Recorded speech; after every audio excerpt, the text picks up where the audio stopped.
அடியில சட்டம்பா. ஜனநாயக முறையில் ஆட்சி செய்வது மரியாதைக்குரிய மோடி அவர்கள்.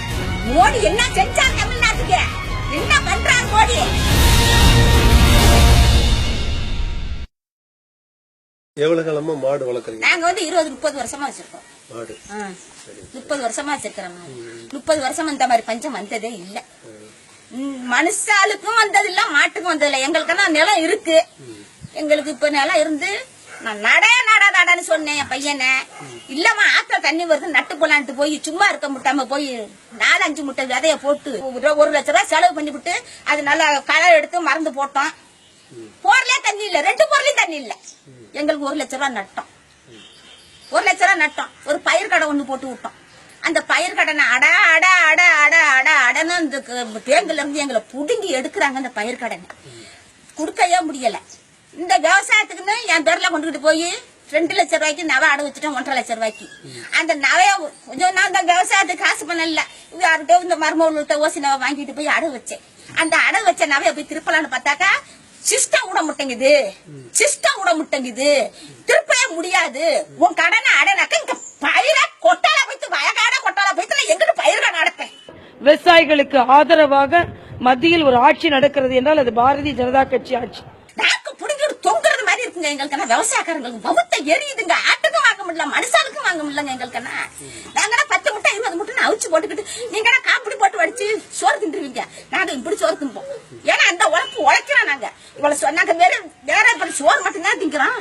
அந்த சோத்துக்கு வழி இல்லையே. மாட்டுக்கு பாக்குறதா மனுஷாளுக்கு பாக்குறதா அப்படியே பரப்பமா இருக்கு. எனக்கெல்லாம் அப்படி ஒரு வேதனையா இருக்கு. மாட்டுக்கிட்ட வந்தா ரவைக்கு மாடு ஐயோ வைக்க போற திங்கிட்டு இந்த வைக்க போறது எங்க போய் வைக்க வாங்க போறோம் அப்படிங்கிற ஒரு கவலை.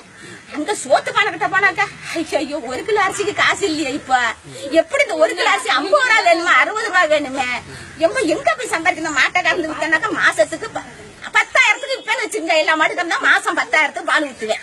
அந்த 10,000 வாங்கி 5,000 ரூபாய்க்கு 6,000க்கு வைக்க வாங்கிது.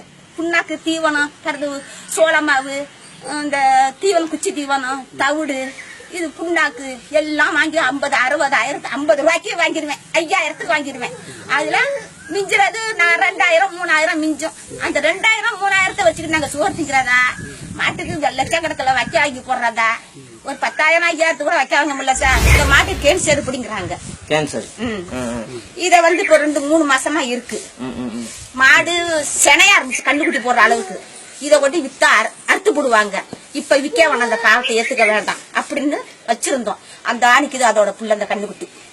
சரி இருக்கட்டும், இன்னும் 2-3 மாசம் கழிச்சு கறந்துகிட்டு இதை கொண்டு வித்துட்டு நம்ம வேற மாடு வாங்கிக்கலாம். அதோட கண்ணுக்குட்டியை வச்சுக்கிட்டு மாட்டை கொண்டு வித்துட்டு வேற மாடு வாங்கிக்கலாம்னு நினைச்சோம். இப்ப விற்க கூடாதுன்னு சொன்னவன இந்த மாட்டுக்கு தண்ணி குடிக்க முடியல, வைக்க திங்க முடியல. அங்க டாக்டர் கிட்ட ஓட்டிக்கிட்டு போனா இதெல்லாம் ஏமா இங்க இழுத்துக்கிட்டு வேற கொண்டு வித்துருமா அப்படிங்கிறாங்க. இப்ப விற்க முடியல. நாங்க என்ன பண்ணுவோம்? இந்த மாட்டை வச்சுக்கிட்டு இந்த மாட்டை இப்ப இந்த என்னமோ ஒரு ஊர்ல வைத்தியம் பாக்குறாங்க, அங்க கொண்டுகிட்டு போங்கன்னு சொல்றாங்க. இந்த மாட்டை நான் சொல்லியிருக்கேன் என் பையன்கிட்டையும். எப்ப அந்த மாட்டை ஓட்டிக்கிட்டு போய் என்னமோ ஒரு ஊர் என்ன ஆஸ்பத்திரி, அது ஒத்தனை ஆட்டு ஆஸ்பத்திரி, பெரிய ஆஸ்பத்திரியும். ஆமா, அதுல கொண்டுகிட்டு போய் கொண்டு காமிச்சுட்டு வரலாம். இதான் விற்கையும் வேணான்னு சொல்லிட்டாங்களாம் அப்படின்னு சொன்னாக்க, அம்மா இந்த மாட்டை ஏத்திக்கிட்டு ஆஸ்பத்திரி போனாக்கா 10 போலீஸ்காரவங்க மறுப்பாங்க. அதுக்கு என்ன பதில் சொல்றது அப்படிங்கிறாங்க வண்டிக்காரவங்க ஏத்தினாக்க. அப்புறம் நான் மாட்டை வச்சுட்டு என்ன பண்ணுவேன்? பறவங்களை மாட்டுக்காரவங்களை கூப்பிட்டு அதை இதுக்குன்னு ஒருத்தவங்க இருக்காங்க, நம்ம குடி பறவங்களும் இருக்காங்க பாக்குறதுக்கு.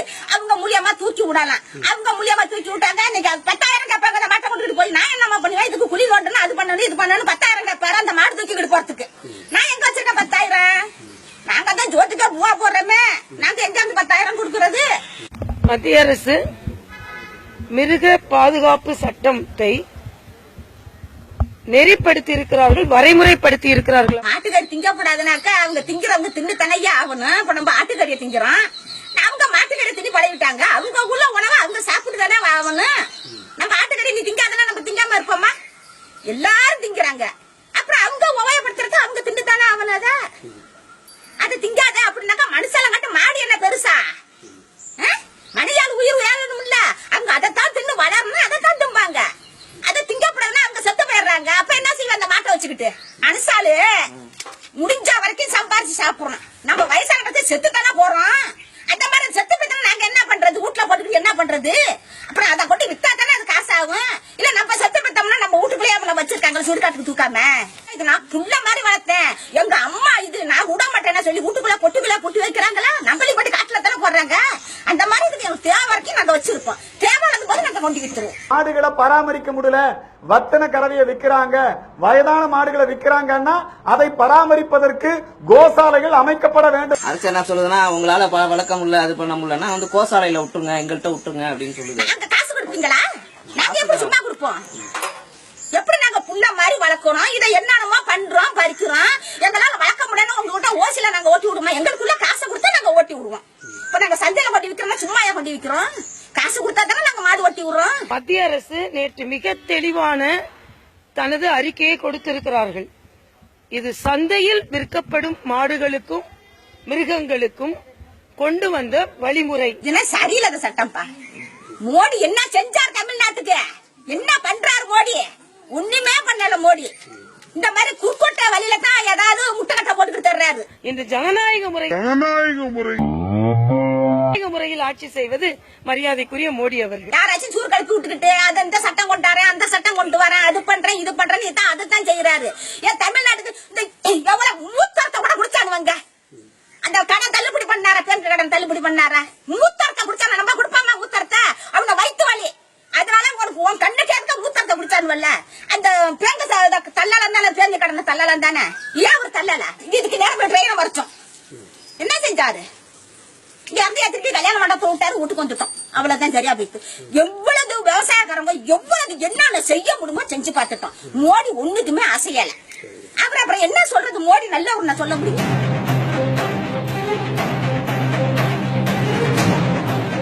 ஒண்ணுமே சொல்லல. அவங்க வாய துறக்கல். எங்கெங்க தமிழ்நாட்டுல ஓட்டு மாட்டா 3 பேரை முதலமைச்சர் வராங்க. எந்த அரசு எங்க கேக்குது?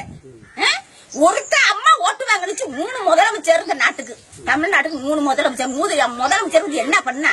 ஒண்ணுமே பண்ணல. அவங்க காசு பணத்தை சுத்திக்கிட்டு நான் பெரிய ஆளா, நீ பெரிய ஆளா, நானா பாப்பனா, நீ பாப்பனா அப்படின்னு இந்த காசு பணத்துக்கு தான் அடிச்சுட்டு இருக்கிறாங்க. இந்த தமிழ்நாட்டு மக்கள் அப்படி பட்டினி பசிமா பொடி பொடியா வயக்காடு இல்லாம, தண்ணி இல்லாம, தவிடு இல்லாம கடந்து பொடி பொடியா சாவுது யாருமே நினைக்கல. இந்த முதலமைச்சர் வந்தாக்க என்னோட சொத்தை நான் சுருட்டுறேன், உன்னோட பங்குக்கு நீ சுருட்டு, உன்னோட பங்கு நீ சுருட்டுன்னு இப்படி சுருட்டிக்கிட்டு தான் தர்றாங்க. நான் ஒரு ஆளா, நீ ஒரு ஆளு ஓட்டுவாங்க. 3 ஒரு முதலமைச்சர் வராங்க தமிழ்நாட்டுக்கு. அதனால ஒருத்தர் ஒண்ணுமே செய்யல. 10 காசு புண்ணியம் இல்ல.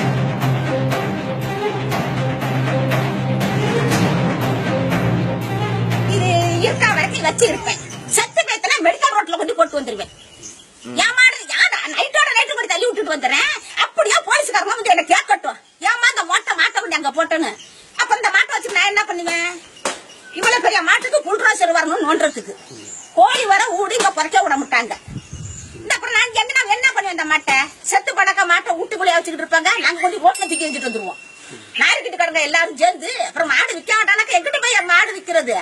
எல்லாம் சேர்த்து நாரட்டும், எல்லாரும் வியாதி சாவட்டும், ஓடி மட்டும் நல்லா இருக்கட்டும்.